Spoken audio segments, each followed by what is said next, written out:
Makahawi-hawi sila eh. Tax naman. Bagong highlights, oh. Pogi, pogi. Kita mo? Si Luis ba to? Gulat na gulat. Kaya Luis? Wait lang po. Stop muna natin. So just heads up lamang po. In this video is another throwback na naman po. Na vlog kay Luis. I believe this was a vlog from May or June 2024 kung saan nga po is nagpa-highlight si Luis ng kanyang buhok.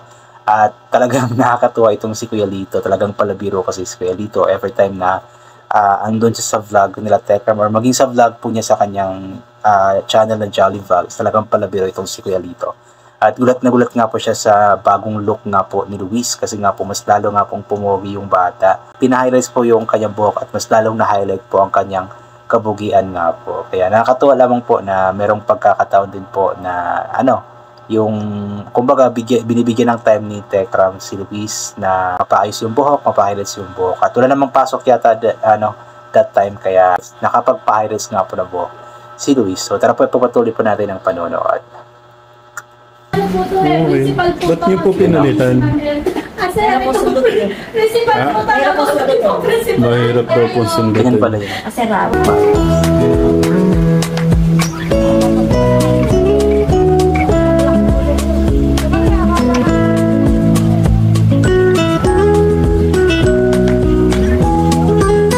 Parang 15 years old pa yata si Luis this time or that time.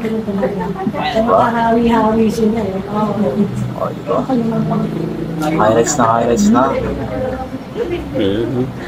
Kita mo? Grabe. Akala mo ikaw lang ha? Hindi yung ano niyo po, tignan niyo. Yung buhok ko? Oo. Bumata si tita ng 20 Nagpaano ng years. buhok si tita. Thank you Napayos for din. compliment. Yung mga anak ko naman, pwedeng pang magazine, Tumanda ng 5 Ang model ah. Oo. Tumanda ng 5 years. Hindi nga. Pagkakagwapo niya talaga. Ayun, nagbiro din po si Luis doon. Kung si Tita Ethel po, nagpaayos ng buhok is bumata ng 20 years. Sabi naman ni Luis, siya po, tumanda ng 5 years. Love trip ka talaga, Luis. Oh? Mahal, si Kuya. Artistahin. Para kasabi. Oh, wow! Bakit mo pala eh? Mami ka lang. Anong masasabi mo? Maganda. Ganyan din sila din. Kung tuwa ang nanay. Ilang percent ang ginawa po pa ni Kuya? Mga 80%. Di ibig sabihin 200 na ako. Hindi, kung ilan pa yung nadagdag na.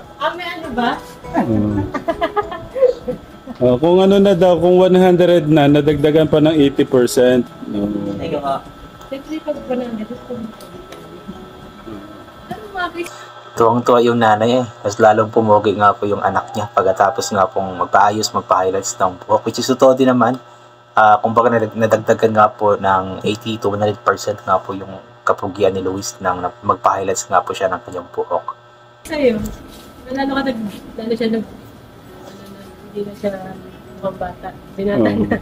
Binata na siya. Nakita ka na ng Tita Jo? Hindi pa. Sige. Wait lang, tingnan natin kay Tita Jo. Tinukuha mga reaction. Si Kuya Jason, hindi ko nakuha yung reaction niya kanina kay Kuya. Pero anong masasabi mo, Kuya Son? Medyo dark pa Hindi, pero sa pagka nasa labas, kitang-kita na. Okay naman.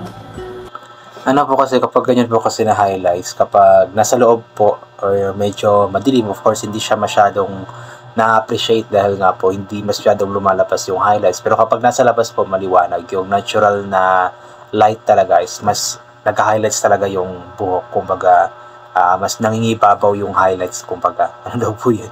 I mean, mas nakikita po yung, yung highlights ng buhok niya. Kumbaga. Okay sir. Bagay sa kanya kasi makakapalimutan niya. Tita Jo!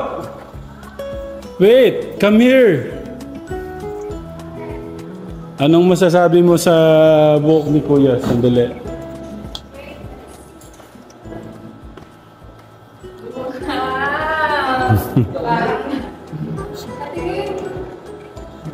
Wow!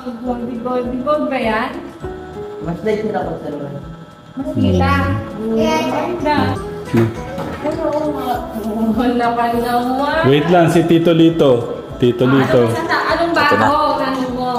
Ayaw nga pala. Kasi di niya naman alam anong nagbago eh. I don't know what do you do mean. English. And, Nak, dito ka kasi ito i-open mo kasi medyo natatalo siya nung ano sa... Ayan o. Okay, what can you say? Tita Flor, what can you say? Nakita ko na. Aha!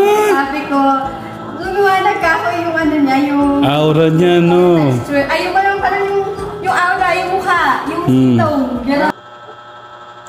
Yes, tama si Tita Flor. Mas, mas lumiwanag po yung aura ni Luis. Dahil nga po sa pagpapahighlights niya ng kanyang buhok. Kumbaga, mas lalo pong nangibabaw po yung kapugian niya eh. Talagang malaki yung impact ng buhok ng isang tao, no?